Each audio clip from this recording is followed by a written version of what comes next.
Hello, welcome to an episode of 20 Symphonics. Dun, dun, dun, something like that, something like Kung Fu movies. Alright, the Wu-Tang Clan got the samples from old Kung Fu movies. I just saw one recently called um, Snake and Crane Arts of the Shaolin, starring a young Jackie Chan. And segue into what this episode will be about, um, is what first occurred to me and perhaps a lot of audience members when watching this movie, which is, dang, we didn't get a Bruce Lee period piece. See, the beginning of this film, Snake and Crane Arts of Shaolin, has a Wu-Tang Clan sample in it, featured in it, the first sequence. And it's a really amazing sequence, right? Really great choreography. And Jackie Chan did not try to be a Bruce Lee. He tried to be himself. All right. And so, Bruce Lee, unlike the people who tried to be like Bruce Lee, the reason why they could not be like Bruce Lee is because they never accessed a depth within themselves. What that depth is, what it consists of, how, what, where, when, and why, well, you'd have to ask Bruce Lee. And so, you can't ask Bruce Lee. Although Bruce Lee has left several writings, letters he had written, notes he had taken, interviews he had made, and teachings that he had provided.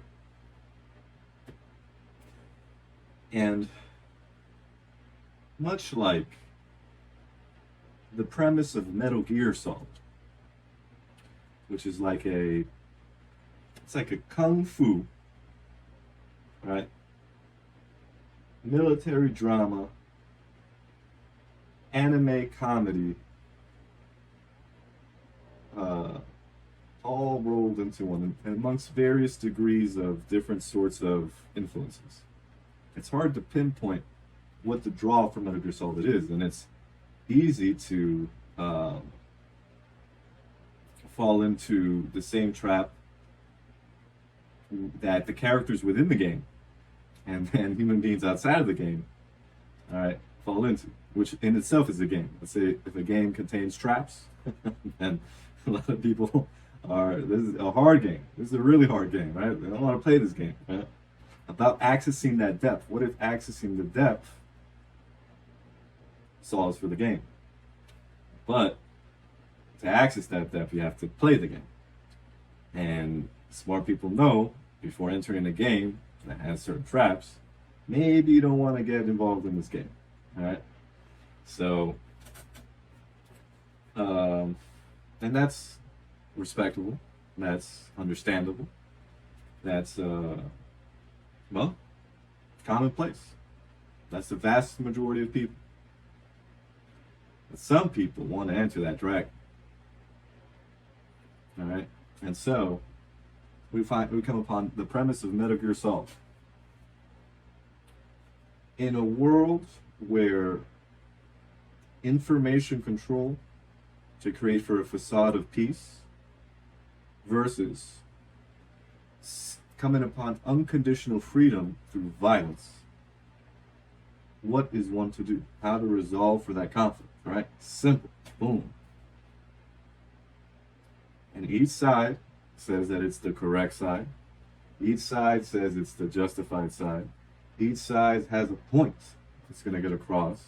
And each side is going to make sure it's skilled within this limited area. These two limited areas.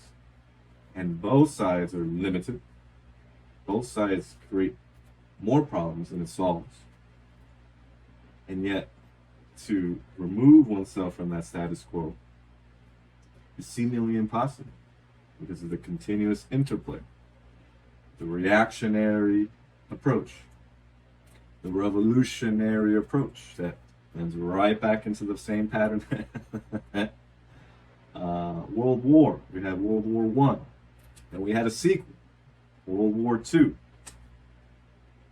Do we really want to finish this trilogy? I think that would be the final trilogy. Not final as in that it finally resolves for the human being never to go to war again. But there ain't gonna be no one left, like Einstein said, right? There ain't gonna be no one left, right, to fight the next war. Alright. So we come upon the premise of Metal Gear Solid. So in the game, people wanted to know what was the boss talking about? What's the boss talking about? What's she talking about? That what? She went up to space and she looked down at the Earth and she was like, "This is stupid." Huh? What is stupid? What are we talking about here? Huh? Empty fields, right? The wind blowing.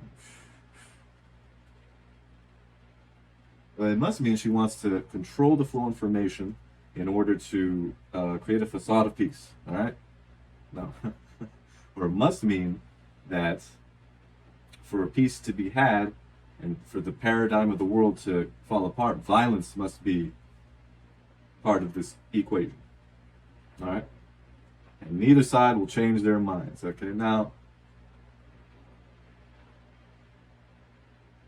when it comes to understanding what Bruce Lee was trying to say, though, it's not quite a perfect analogy. And that's good. That's good, because no violence should have erupted or really did erupt in a seriously, historically notable manner. All right? Although violence was a part of seemingly some people's approach to getting the picture straight as to what Bruce Lee meant. All right? That's dumb as hell. We got some really dumb people, all right, who are just not going to get it. Anyway, this is a new generation of looking at what Bruce Lee was talking about. What Bruce Lee talking about that? Because not necessarily in his films did he have a chance to really paint a picture for an audience, all right? Which is different than directly saying what it is that he's talking about. Saying, I'm talking about this, or I'm trying to say this. Rather, the picture's painted as so that the audience can see for themselves what is violence. Why are these characters engaging in this violence? Which is the same question that Hideo Kojima, all right, the creator of Metal Gear Solid, posed when asked in his final entry into the Metal Gear Solid series. And they asked him, what's up with all the violence in the video games? He asked himself, he wants the audience to ask, what is violence? So, will we come upon what Bruce Lee was talking about on this episode? No, but let me paint a picture. There was a Wing Chun master, right? He talks about Wing Chun, Bruce Lee, and Jeet Kune Do to a certain extent, and the Hong Kong film production Golden Era, Golden Harvest, right? The Shaw Brothers, okay? Anywhere from the 60s, 70s, 80s, let's say, between there, but right in the middle, the 70s is definitely the height. And there were several martial artists who carried on the tradition of the operatic, theatric demonstration. Because martial art obviously deals in violence.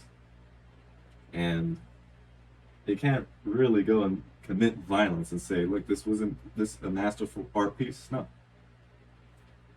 But you can paint a picture, tell a story about how violence erupts. What is the effective approach?